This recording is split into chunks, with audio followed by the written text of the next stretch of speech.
How to castle early for king safety.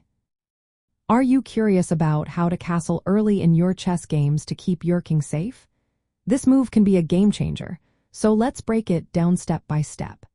Castling is a unique move that allows you to shift your king to a safer spot while also bringing one of your rooks into play.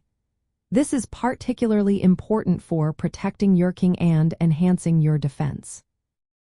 To castle, you must meet a few specific conditions. First, neither the king nor the rook you plan to use can have moved earlier in the game. Second, there should be no pieces between the king and the rook. Lastly, your king cannot be in check, nor can it move through any squares that are under attack. Now, why is it beneficial to castle early? One major reason is king safety. When you castle, your king moves to the side of the board, typically behind a wall of pawns.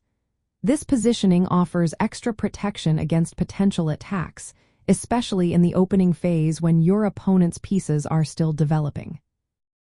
Another advantage of castling is that it helps you develop your rook.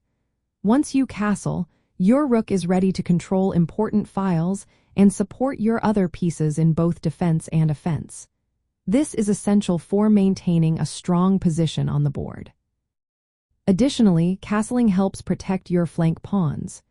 After castling, your king can shield these pawns, which are vital for a solid defensive structure.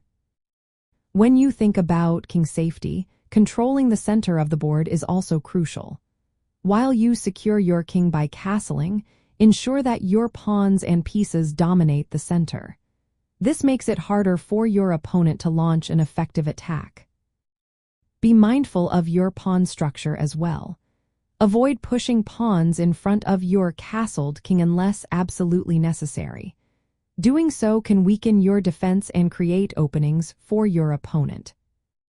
It is also important to neutralize any threats to your king. Use your developed pieces to deal with enemy pieces that pose a danger. You can exchange, block, or chase them away to keep your king secure. Timing is key when it comes to castling. While castling early is generally a good strategy, make sure it does not expose your king to immediate threats.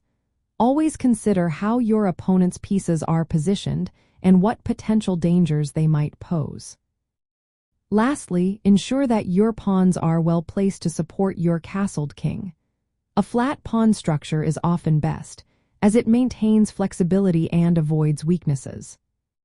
By understanding these concepts and applying them in your games, you can effectively use castling to improve your king's safety and overall chess strategy.